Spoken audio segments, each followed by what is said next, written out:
Alright, it's raid training time. Tonight we're doing Wing 4, not emboldened, so good job for what we did. We did one pull of the first three bosses, which are going to be Cairn, Mursat Overseer, and Sammarog. So, starting up here, and we had a range of abilities tonight from new people to experienced. I think they all did a fantastic job, especially one pulling this stuff without emboldened.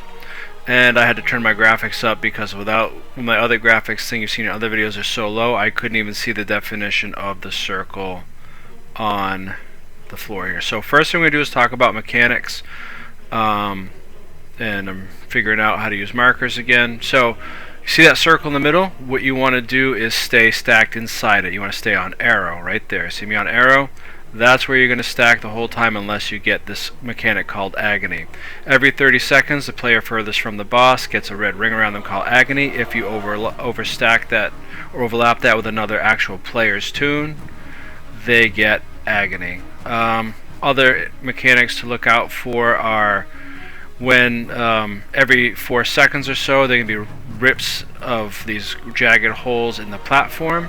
You want to sidestep them or step away from them or dodge away from them because otherwise you get randomly teleported. You're going to end up with the borders of your screen will go orange. Watch out for that.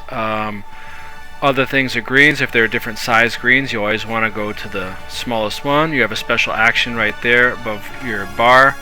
It's a teleport. You're going to want to use that to zoom around. If you get teleported out of the center by being one of those openings, you want to teleport back. The other reason you're on the ring is he shoots meteors at you and they'll knock you back and off the platform. Alright, so the boss is going to appear. I'm going to call it mechanics as we go. So here's the boss. He does 1, 2, 3 shots. Third one's meteor. There's a green. If the greens are the same size, it can be just one person on a green's fine. If they're different sizes, smallest one will be one person. Next size up is 2 people. Other sizes 4, the huge ones. If you don't have enough people on there, you're going to get floating a stack of unseen burden. You get too many stacks of that, you die. But if you miss a couple, next time you catch a green, you will be on it. So see the ragged hole there? My screen glowing yellow. I moved off it, didn't get ported. See the guy over to the left with the red ring? He's going to stack. You're always going to stack your agonies at circle, heart, or square. And see, I thought I was on the smallest one. I wasn't. I'm going to get floated. That's why you want to team up with your buddies. And now I have agony. And I'm going to go over to circle, stay off my party, watch out for the jagged rips. Okay, see my screen glow yellow, and I'm going to step off of it. I'm running quick brand for this, so I got to stay close enough to give my peeps boons.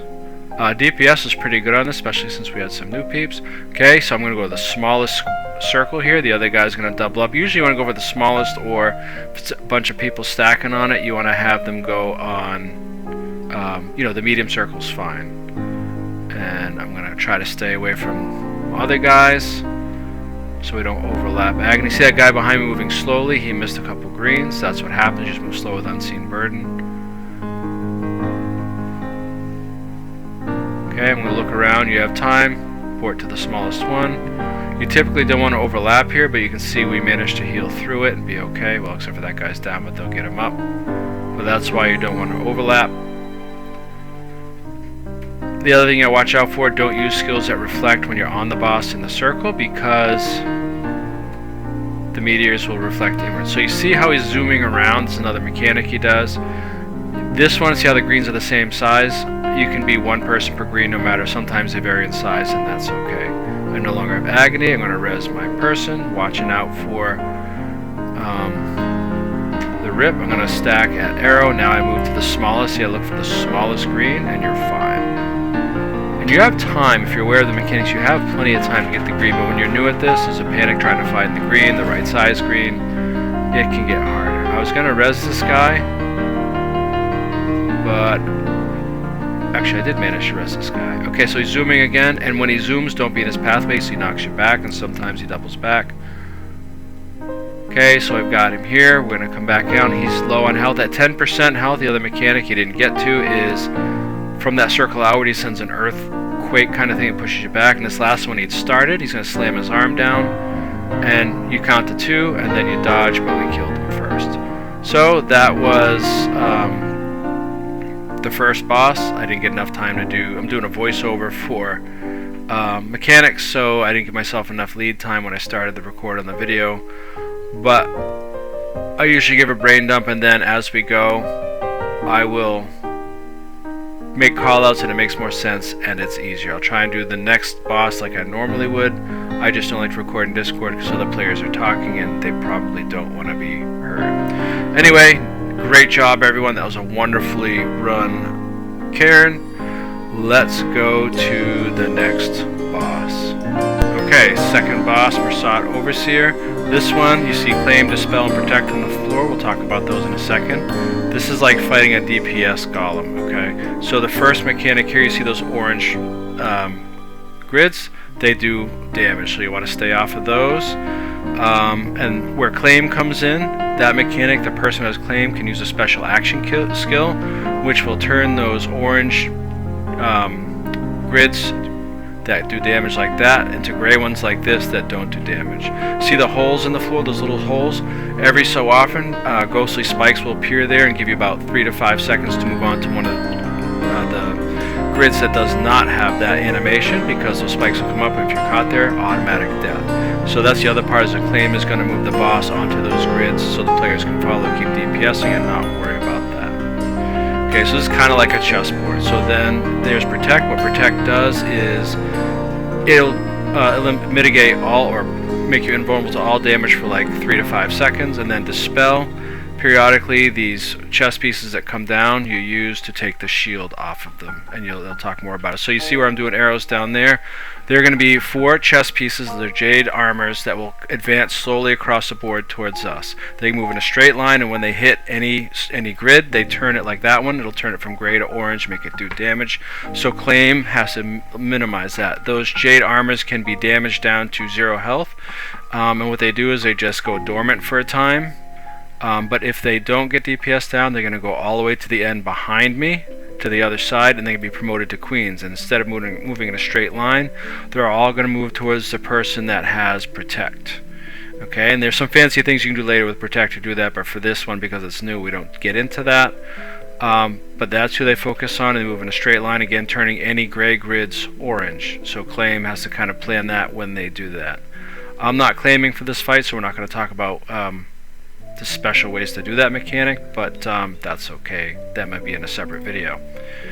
Okay, so when they do turn to queens, they centralize onto the player by the boss. When you can destroy those queens, but they explode when they when you DPS them. So you can use protect for that. There are many ways to handle that. In this one, we just let them go by, and I just drop protect on the first couple, and you healed through it. Okay, and back to dispel. Every so often, those jade armors coming down will get a shield. It's a golden shield. If you use dispel, it dispels it so they can take damage. And if you're running dispel, right about the time if your alacrity is good, right about a few seconds after it comes off cooldown, that's when the next shield will appear. In this one, I'm going to run dispel. So other mechanics, you see I laid out arrow, circle, heart, square, and star. Those are the grids that will be open. Primarily in the first part of the battle, it's going to be arrow, circle, heart, square is where you're moving the boss. If for some reason you have low DPS, you'll go to star. And when you get the boss to 20% or lower, the cycle for safe grids are always going to go arrow, circle, heart, square, star. But usually by then, in this group, we didn't get beyond heart, which is great. We had pretty good DPS, so that was not an issue. Everybody did well. And we got someone doing dispel for us, which I can't remember if they were experienced or not, but whoever it was, they did a great job. Our claim did a good job. I'm going to grab protect just to make it easy, because I had a feeling I was going to drop it. You can see I'm going to drop it when we get the convergence of the queens about ready to blow up on the boss. Okay, so my voiceover is better. I had more time to talk about this, so we're getting ready to talk. We're getting ready to fight. So here comes the fight. Ready check up, and when ready checks up, once the last mechanic is grabbed, we are going to start. And by the way, the tank is always the claim person. That's who the boss focuses on. Alright, so I'm going to grab protect, and let's get this show on the road. Okay, and I'm running Condi Quick Brand. So you see it focuses on that. You typically want to be behind the boss, but healing's good enough. Doesn't really matter, I guess, where you're at. And so you see those jade armors at the end. They're coming down. And see the shield behind on the right hand corner, he just dispelled it, so they'll get one periodically. This is really just a dynamic DPS golem with a couple extra mechanics you gotta watch out for. It's pretty easy once you get used to it. Okay, see he's clearing it. Once they're on there, if you clear it like he did, it stays cleared because the chest piece was already on there. But see off to the right, he's got an orb, he's gonna dispel it. And now he's going to move on to that grid. See how it turns orange? Same thing to our left. So that's the job of claim, and the guy just claimed it, so it turned it gray because you want to keep the 4 middle squares stable. So here are the ghostly spikes. Usually the first 1 or 2 you don't have to. The pattern can be sometimes random based on your DPS, whether it goes to heart or circle next. Usually you go to heart next. Not this one, but the one after, or the first one that you have to move. Okay, see how they powered up? So he didn't clear heart, so we went to circle. That's fine. And they're all honest, and we also have, so I dropped protect there because we didn't have a claim left because when they moved on us, so I think that was a good move to use the protect because claim was on cooldown and everything was orange, and that orange grid kills you. Now we're moving to heart, and I make these callouts as we go. Move to heart, that way it makes it easier if you're new to try to get there, and I think we only lost 1 for this, especially on the first pull. Okay, now we have the queen coming again, and we're going to move back to arrow anyways because DPS is already below 20%. So remember on this point, it's going to go arrow, circle, heart, square, and that was a great job on the claim, holding his claim, knowing that he was going to set that off so we'd have somewhere to go. We're going to move to circle. Good job. And then we're going to have to do one more. You know you're going to heart next. There we go. And we're just going to DPS him down and be done with it. So that was good. Great job, everyone. Again, we have people ranging from new to experienced, and the fact that we're one pulling this boss was amazing. Very impressed with everybody tonight. And this is my first time back teaching raids in over a year. I'm pretty excited. I can still do decent DPS. 24k on a quick brand on a support and still give people callouts and guidance. I was pretty pumped. Everybody else also did well. So I was just really glad to have him be able to teach this. So here I'm going to swap to Thief for quickness for the next one because I couldn't remember where to find the keys and such, so I just always swap to Thief to pick the lock. So we're going to be right back in a second on Sammarog. Alright, I found something a Thief's good for, opening the door at Sammarog. You don't have to go find the silly parts of the key to put it together. Alright, so Sammarog, first thing up. Nobody knows whether it's a male or female. They're still debating about it. I guess they changed their mind. It's a dude now. Who cares? He has 2 spears or staves in his hand that he slams into the ground. So let's talk about the mechanics of this boss. I'm also on Quickness Deadeye. So if you look around the arena, you see spears. The whole idea of a lot of the mechanics in this fight is to knock you back into the spears. Sammarog's attacks are he rears up and slams both of his spears, staves down and sends out a shockwave that can easily be jumped or dodged. I think stability does work in this one, but it doesn't work in Deimos, but we're not doing Deimos.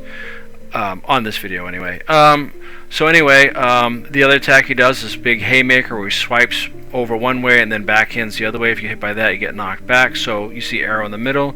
If you have the purple fixate on you over your head, the diamond, you want to try to keep the boss there. It gives you room for error if someone gets knocked back.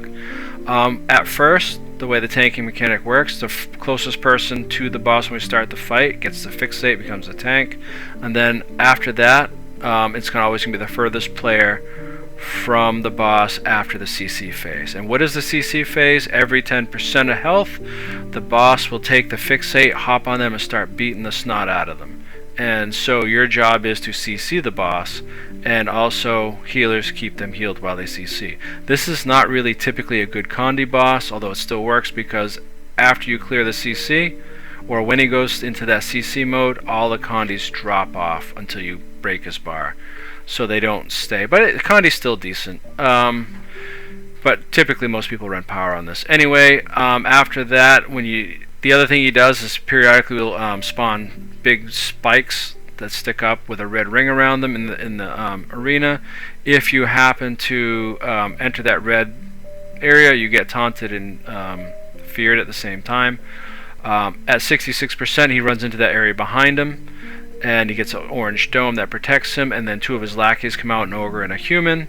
You want to push your human under Sammarog, and then you attack the ogre till the human blows up onto Sammarog, and then the shield on the ogre goes down, and you can now actually damage the ogre. Until then, if the human's not under there, the human just blows up, and the ogre never loses a shield until the human is blown up underneath, or at least close to Sammarog in that radius of the explosion.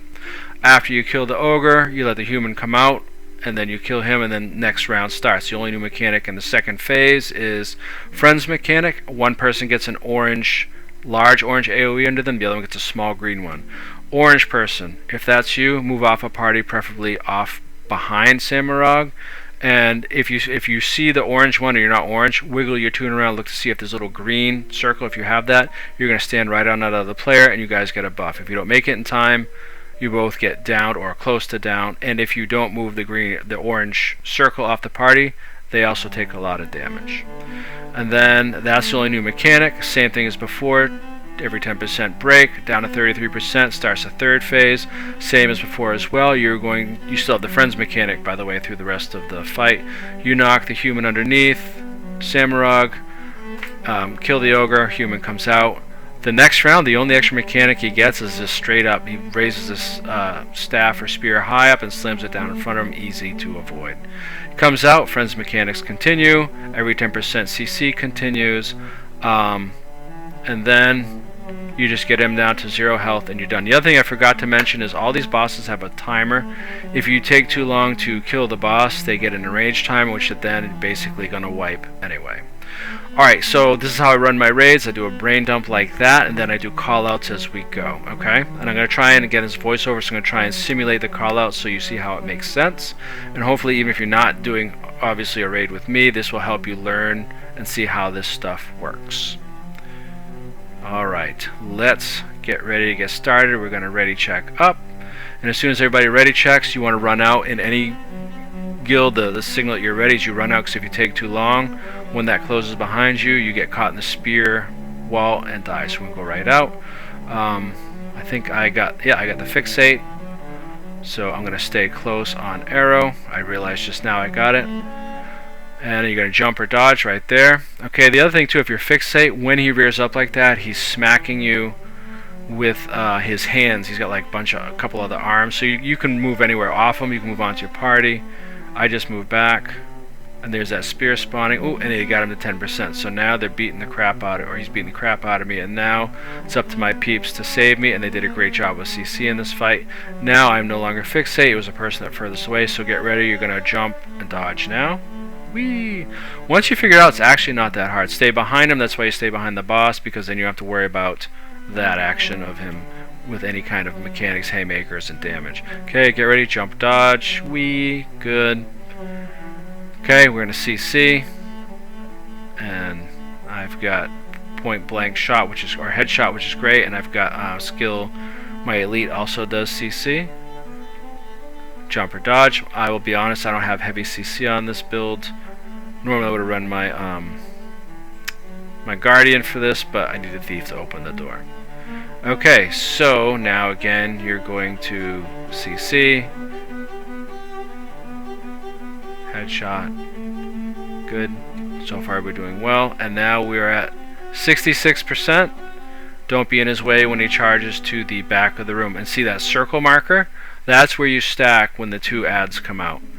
The ogre's name is Gildum, and the human's name is Rigum, or I just call him the Johnny Milquetoast because he's just a skinny human.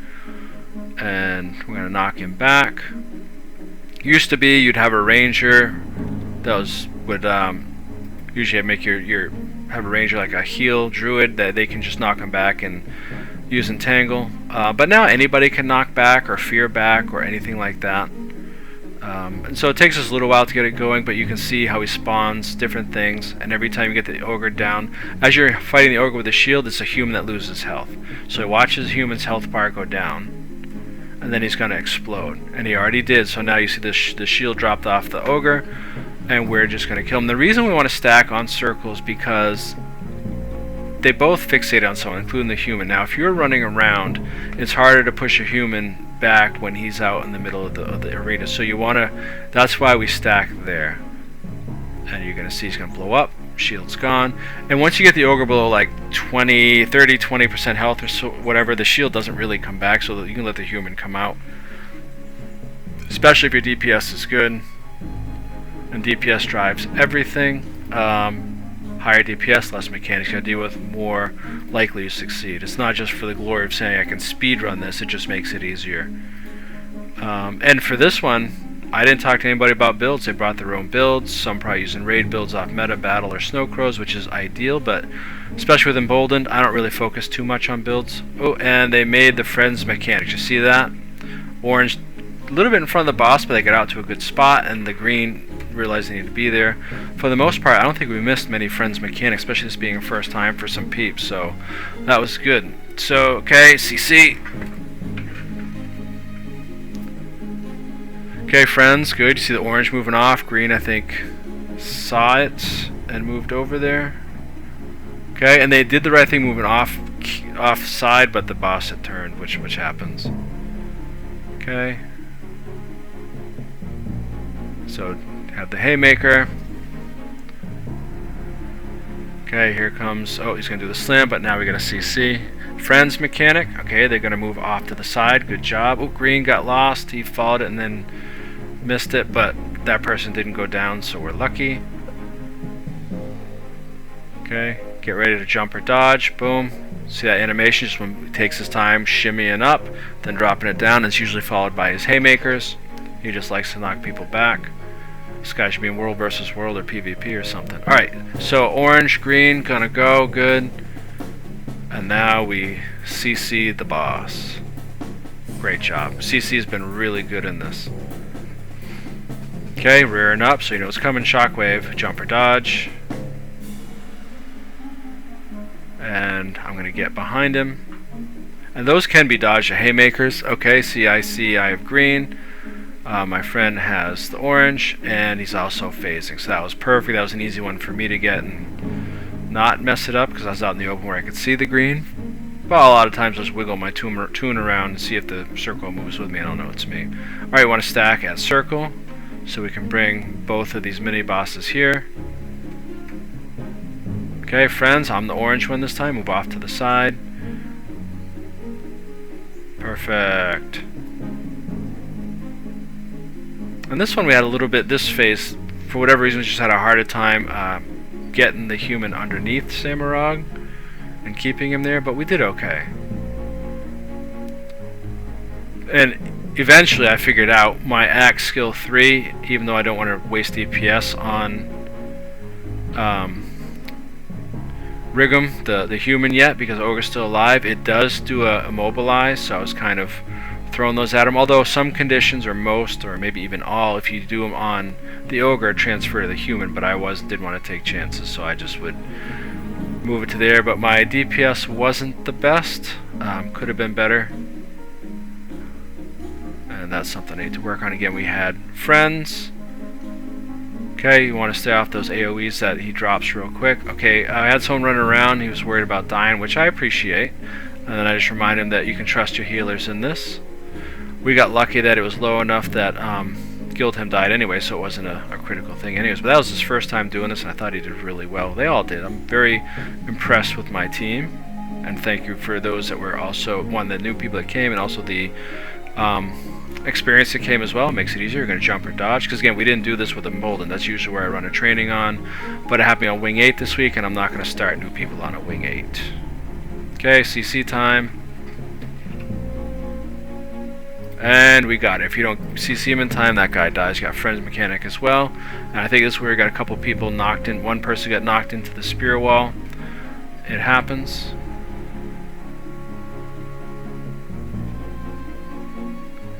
Okay, he's going to rear up. You're going to jump or dodge, and we're going to move into CC in a second. Okay, friends. Party behind, good job. Jump, dodge. I tried to get this guy up in case he was going to get fixated for the slam, and he didn't, so that's good.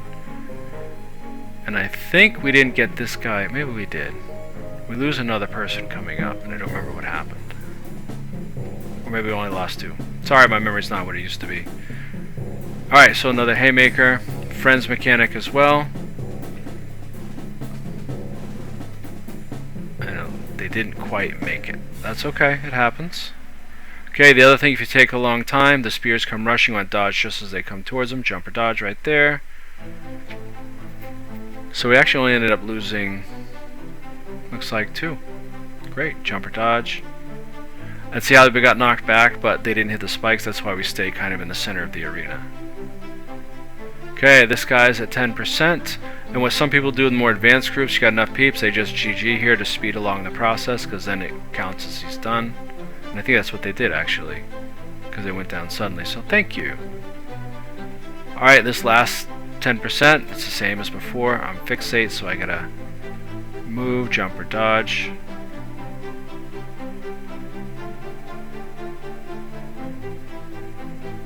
Okay, I'm gonna draw him back to the center. And there's that. That's a telegraph slap. That's so easy to dodge.